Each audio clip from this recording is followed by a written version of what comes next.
What's up, potato wedges? I have a new review of Steven Universe, and today is the third day in this week of Steven Bomb 3, and it is Onion Friend. So, here's the thing. Onion has never been my particular favorite character. He isn't a character I dislike. He's just always kind of at the bottom of the list when I think of characters I really enjoy.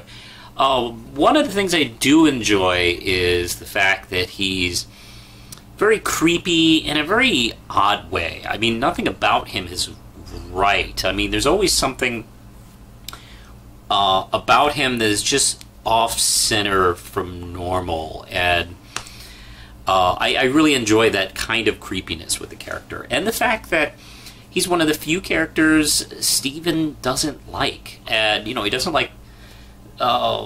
Steven is very kind of... He's a good kid. And the fact that he doesn't like food also bothers him. And there's just something unsettling that I don't think Steven can really articulate to himself. Like, what really is it? I know you don't like food, but what is it? And that's always the unpredictable nature of the character that I really do like. And of course, this episode jumps right into it. Steven and Amethyst are sitting around the house. Pearl and Garnet are somewhere, not talking to each other. We also see that Amethyst is just kind of bummed out too. We had yesterday an episode showing how this rift between Garnet and Pearl has affected Steven. Now we're seeing how it is affected Amethyst, actually, which is nice. I mean, they're both kind of the kids in a way, and Mom and Dad are fighting, or Mom and Square Mom are fighting, and yeah, it's kind of weighing on Amethyst, which I assume Pearl and her are talking, so I'm sure she's not happy. So Onion is in the house, which is creepy enough, and he takes a bag of chips. Steven chases him into a house that turns out to be his house, and there are paintings all up of Amethyst, which of course freaks Steven out, and he runs back and immediately goes to Amethyst to check out. That's where we discover that it wasn't it wasn't Onion painting those pictures of Amethyst.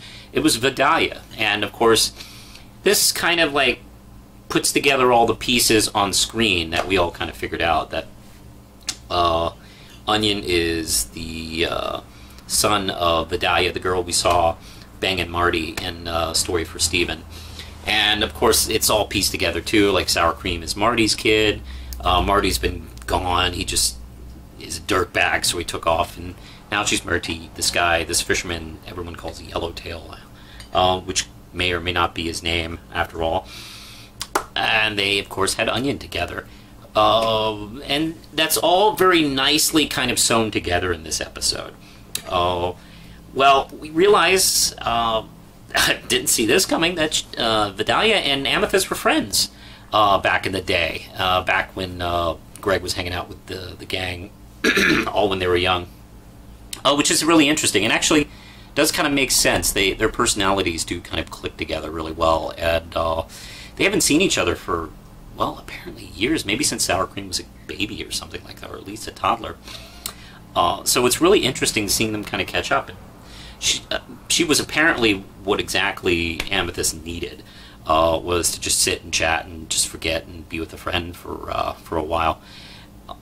Meanwhile, Steven is up in Onion's room and being totally terrified and creeped out by him. He wants to leave, but he notices this is kind of what Amethyst needs, so he decides to take one for the team and continue to hang out with Onion, who ends up showing him a different side of himself that he wasn't expecting, a not-so-creepy side. What some of this means, I am still uncertain of, but we definitely kind of get a little bit more detailed view in this character. Where this character is going, I have no idea. That's one of the fun things about the character, and the show in large, but specifically this character, is what is this kid? What is his agenda? What does the writers have in store for him? I really do like it. And I also like seeing Vidalian. I like seeing adult Vidalia. We've seen like young teenage bitchy Vidalia. Now we've seen kind of, you know, the years go by, and you know, she's a much different person. And she's still buddies with Amethyst. It's really, I really like this. And Amethyst does seem to be, out of the three gems, the one that's more comfortable with humanity. And I'm not really that surprised that she has friends outside of what we've seen so far. It actually makes total sense to me. So I really dug this episode. It's nice seeing Steven uncomfortable and creeped out throughout the entire episode, which is kind of funny. Poor little guy. And I'm very curious to see where this this week goes. Definitely, this seems to be the rift between Garnet and Pearl seems to be the story arc of these 5 episodes. So I'm pretty excited to see where this lands. We've had a couple of character episodes in Fallout. I'm curious to see where this builds up to. Oh well, this is a very good episode. Highly recommend it. And I'll see you tomorrow. I work tomorrow while the episode is airing, so this episode might air. This is internet. Post later in the evening, or maybe the day after. So you know, don't look for this immediately. I'm kind of lazy too. Anyway, I think that's it for now. So push the button, Lindsay.